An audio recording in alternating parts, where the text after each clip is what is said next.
Hello everyone and welcome. In this video, I wanted to go over a daily plan. I haven't covered it yet. I think it's a really important part to your day and just going over routine, different things you want to be looking for, different things I look for more importantly because a daily plan is really dependent on the user. So let's get into it. I'll leave timestamps below, but I highly recommend you watch it in chronological order nonetheless. So yeah, to begin with, it's important to note that in my eyes at least, a daily plan is not the same as a trading plan. Um, a trading plan consists of many different things. Your strategy is not. I don't know if you can do the not single symbol. It's not a trading plan because a trading plan is going to consist of strategies.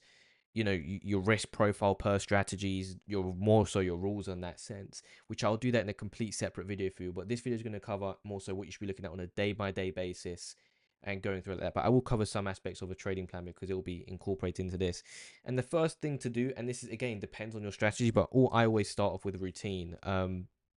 Whether that be marking out my levels on TradingView, whatever it may be. I'll run you through some of the things now.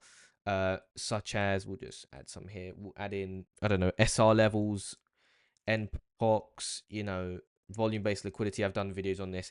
Whatever it requires you to find your levels of interest for the day ahead, and you should have this stuff already pre-planned out. From your trading plan, it really should be consistent within there, like what you want to be looking for, whether it be fibs, whatever. And the thing is, I think a lot of people think that something like this is static in the aspect that once it's set, everyone should have the same one, and it's really dependent on your strategy, and you really want to be drilled in on each one of these different scenarios. Okay, by the way, I don't know how long this video is going to be, but hopefully you get some value from it nonetheless. Your SR levels, how are you going to be finding your SR levels? Are you going to be doing on the 15-minute, the hourly, the fucking the monthly? I don't know, and this is why each person's strategy is going to differ from the others. No one's going to have the exact same strategy as the other, someone else potentially. So it's important to really specify, and this is what I see a lot of people really fail in, is they don't specify in reference to like the levels they want to be looking for. I've put down here in really, really general terms what you should be looking for. But in reality, in my own journal and in my own daily plan prep sheet that I always run through, I've got this in much more greater detail. SR levels are such a vague term. How am I finding those SR levels? That can be this in itself, just routinely, can be a whole separate thing. What am I looking for in reference to SR levels? Am I looking at the wick? Am I tracking the wick? Am I tracking the body? What time frame am I tracking the wick? What time frame am I tracking the body?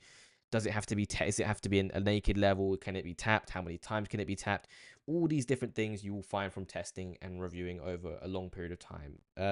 Nonetheless, you want to specify and drill down really, again, like I'm saying. Again, so SR levels, again, specify how you want to do that, wicks, closes, tests, time frames, etc. And it really is dependent on your strategy.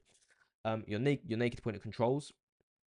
Okay, so again, stuff like that, like I'm saying, specify. Nonetheless, just specify in this field. I won't brush over this too long, but the routine levels check is something you're going to run through every morning. This is what I run through every morning, just so I clean up my charts every day, so I know where the up-to-date levels are. Where am I going to be trading today?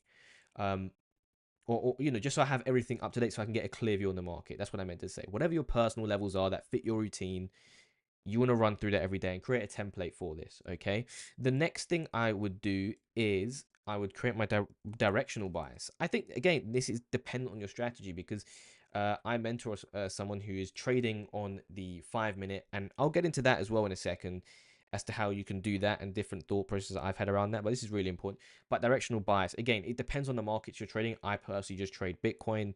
That's where my edge lies. I haven't actually tested specific other markets in particular to see if I have an edge there. I've always been stuck on Bitcoin. That's just the way I've gone through trading at the moment. Um, Directional bias. Yeah, so again, you can have a checklist to check for this. So for example, one thing I'm always checking for is one time framing. Again, every single detail of this trading plan that you create has to really be specified and nailed down and drilled down onto. You know, I'm very vague here. Clearly, you can see one time frame, but what does that mean? How would I drill down on that? Well, in my own plan, it's fairly simple still, but I go daily time frame. I'm specifying to the daily time frame.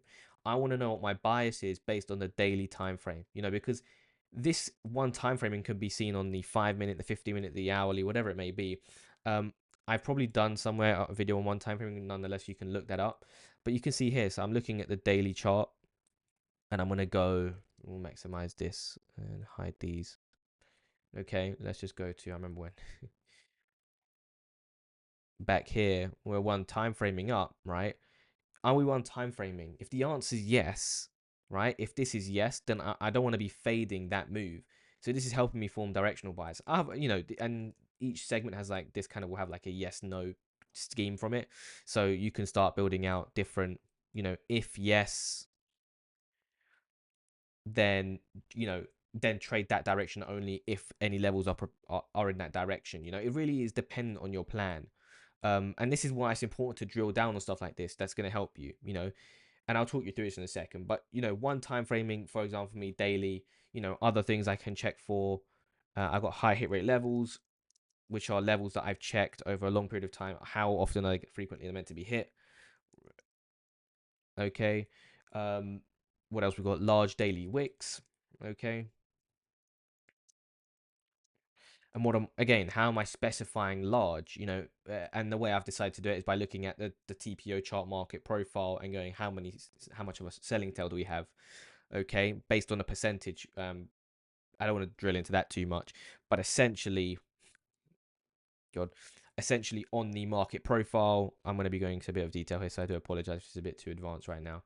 On the market profile, right, you can have different tick sizes, okay, and that will determine how large the tick the selling or buying tail you have is, right? But if you're using percentage, that eliminates the tick size that you get to do, so it will just be based on percentage clusters rather than your actual manual TPO tick size. Okay, so that's really really nice if you do want to remove any sort of nuances around which tick size should be using for volatility. You can be using percentage clusters in exo charts as well. So yeah, that's again, this is all one thing that you can be using for your directional bias. Nonetheless, routine at the end of the day. This is all part of a routine. You're running through it every morning, and the best part about it is building it, right? So you're building this, you're going through, okay, in the morning routine, SR levels, you're marking all these levels out, directional bias. Now you're gonna, after you've run through all of this, you have an idea of which direction you want to be trading in that day. Do you want to be long? Do you want to be short? Now, one thing that I ran into within my trading throughout the years is that this directional bias, at least for me, would change as the day progresses, right? So how do I get around that? In the morning I might think we're going to be heading up. In the evening, or towards the afternoon, just before New York, I'll be thinking we're heading down. How does that go about? So what I would do is I would have these periodic review sessions. So every 2-3 hours, okay, every 2-3 hours you can check and go, right, what is my directional bias? Has that changed? Has that changed at all based on what factors? Write that down within my daily plan almost, right? Um, and that's the key there. So once I've decided this, nonetheless, let's say I've decided this. What's your SR? This is what's your SR levels, support,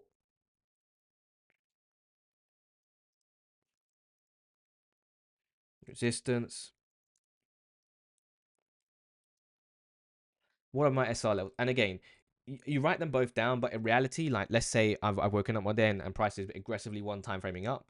I'm only interested in longs that day. I'm only interested in longs that day. If price is one time framing up really aggressively, I'm only interested in longs. Thus, all that routine check that I've done in regards to my levels in the very beginning here, right? I'm looking for longs. I'm looking for which one of these levels, if any of them, are going to provide a really good opportunity for that upside continuation based on this directional bias. So I'd write those levels down here that provide, you know, good support. Let's just make up a level. I don't know, 65, 800. Okay, whatever it may be, you write that down, and I've got a level for the day. You can then have a segment for adjustments. Any developments, adjustments.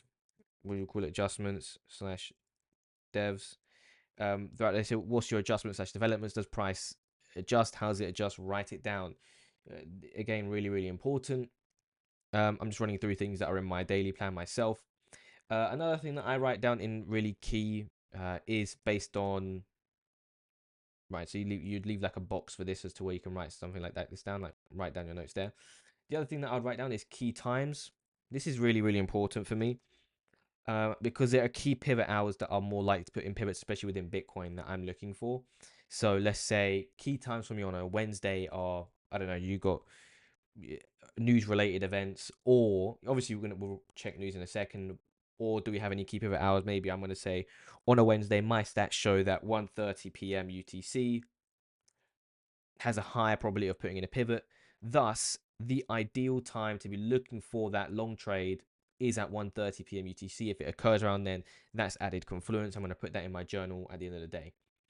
Do you see now here how the day hasn't even begun yet, and we're getting a really clear picture as to how I want the day to pan out? And if it doesn't pan out like this, I simply won't be taking any trades. This is the way you want to be formulating your daily plan. Okay, so hopefully this is starting to make sense in some sense there. But yeah, your key times. So you write down your key times, your big news events as well. Um, I apologize if this is a bit all mumbo jumbo to be honest to some extent, but nonetheless, uh, hopefully it is separated well enough here where you can get like a good idea as to what I'm kind of looking at. So yeah, we've gone through a few things. You've got your routine, you've done your directional bias, you've done, this is fresh levels. Just check your levels. Depend on how often you trade. Obviously, either weekly, daily, whatever. I'm every day. I'm checking this every day. What's my bias on the daily, intraday? Pivot levels, reversal candles, etc. Directional bias. Form that. Am I long or short, preferably? Okay, I'm long. Let's just example case. I'm long. Let's look for support at this level. Any adjustments? Maybe that level, price continues up a lot higher. I'm only interested now in a pullback to 66,300. So you write that down in there, whatever. Key times and events that you should be looking for these hours with the reasoning, okay? So those are the things you want to be looking at there. And this is the basis of the plan. This is already a lot, to be honest. And within this plan, what we've deciphered is really, really key. I always go on about this on X or Twitter. What, when, and where. Okay. Well, ideally, we kind of did the where part first, but like, where do we want to get involved in the market, right? Where, and that's at these levels here, right? What we're formulating here. When, and that is through ideal times here. Obviously, there's actually going to be times where you might not want to enter. When do you want to enter? When don't you want to enter? I've just covered there. When would be the ideal time to enter? When wouldn't we want to enter? Well, if this 65,800 is hit at, I don't know, 9 a.m. in the morning, right? I'm less likely to take the trade. It's less likely to put in a pivot within that hour. I'm less interested. But all stuff like that, you want to be aware of this stuff that can give you an actual statistical edge over the market at the end of the day. It's just boring number crunching. So this is what I'm on about. What, where, when, and what. What is something we haven't covered here within the daily plan, but for me, this is something that I cover much more within my trading plan because I already know what I'm looking for beforehand. That doesn't change on a day by day basis almost. And that's why you do a daily plan, and this because this stuff is adjusting on a day by day basis. I haven't finished the daily plan, by the way. We're almost there, but this is not finished. Yeah, I'm not adjusting what I'm looking for on a day by day basis. I'm looking for swing failure pattern, liquidity, whatever. If you're trading multiple strategies, what I would say is that it makes sense to specify at your level of interest, for example, here, what exactly you want to see. Is this a high or low in the chart? Because if it is, that might be an increased chance to be looking for a swing failure pattern.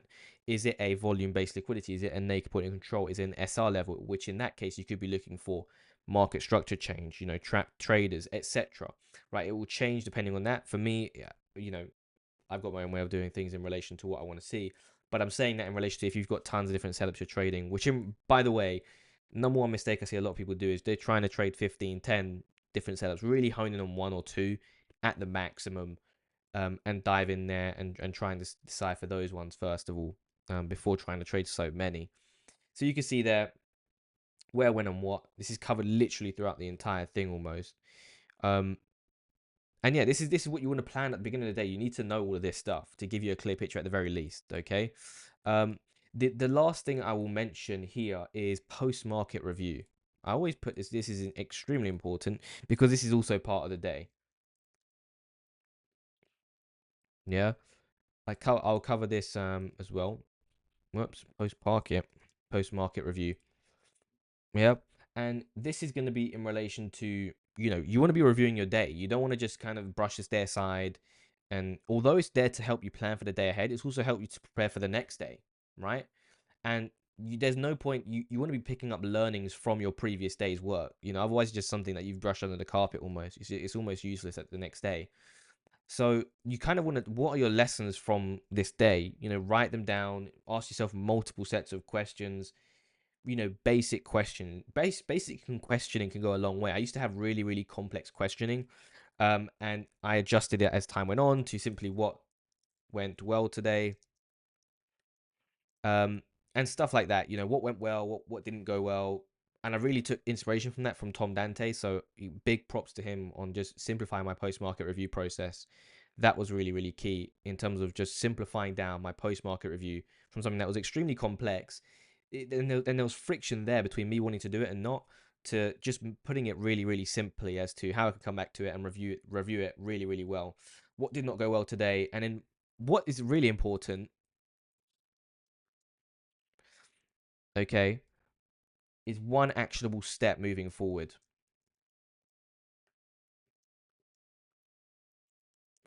This is key, right?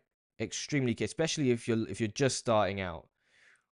Every day you're going to pick something that doesn't work. So for example, this is really, really key. One thing that I happened to me one day, and it's probably happened to a lot of people.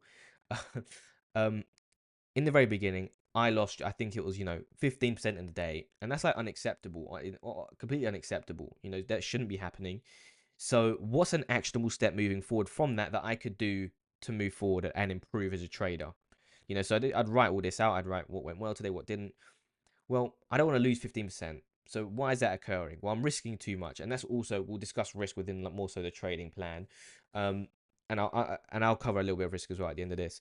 But what's one actionable step moving forward? Yeah, I'm implementing a day stop essentially, right? So instead of losing 15%, I can only lose 3% in it. Let's just say 4.5%. Okay, day stop. So moving forward tomorrow, I forgot a really big part of my daily plan that I wanted to add in here. So I'll go back to that in a second. Um, 4.5% day stop, right? I don't want to be going over that. And that also will allow me to start taking much more selective trades. That is something that really helped me massively, was instead of just taking as many trades as I want, not having a day stop, putting a day stop in almost forced me to have like 3 bullets in the chamber and go, I've only got 3 bullets. I can't mess this up. I got to be hitting the right trades. Therefore, I'm going to be risking 4.5% in the entire, or whatever it may be, to ensure that I'm not breaching that day stop and losing way more than I need to. Okay, we'll come back to risk in a second. Hopefully, this isn't all over the place. I apologize. I wanted to just add one thing in at the very, very beginning that I didn't have in this here, but I do it every morning nonetheless. And that is a non P&L related goal. And I guess it's actually good that I brought this up here, because it's most of the time it's based on yesterday's actionable step moving forward sometimes. My actionable step the next day, for example, could be to stick to my day stop, right? And all of a sudden, now you can start to see how your goal in the morning can be based upon yesterday's mistake, and how you're constantly improving based upon that. Okay, so there's tons and tons of different ways moving into that. Um, and that's really, really important to have a non-P&L related goal. I think that's extremely important. Um, so we've got that. And the last thing I wanted to tap on was just risk a little bit. What is your per, again, this is dependent on if you have a strategy or not. What's your per strategy risk? Because you're going to have better setups than others, right? What I mean by that is one setup might be 5%. One setup might be like a 2% risk, one might be a 1% risk, depending on different conditions. You want to know that before the day ahead. So almost just be aware of that. And also per day risk. This is really important. Okay. Like I just said there, at least this is something, if you figure it out a lot earlier, what is your per day risk? How much are you risking per day? What is the point you stop? I think that's something a lot of people don't have, is the point in which you stop trading if things go badly. Um, and that is, yeah, just know that before the beginning of the day, 3 to 4% is good. In my opinion, don't be looking for those 60, 50% days that, people are just unprepared to grow slowly, thus they don't grow at all. stick with that. But yeah, hopefully you found this useful. Again, a daily plan is something you must be doing every day. And anyone not doing a daily plan is just not doing this seriously. You're not treating it like a business. Um, I don't want to scare anyone with this, but it really does require a lot of work. And just build yourself a template out and start getting to work seriously in this. But yeah, thank you everyone for watching.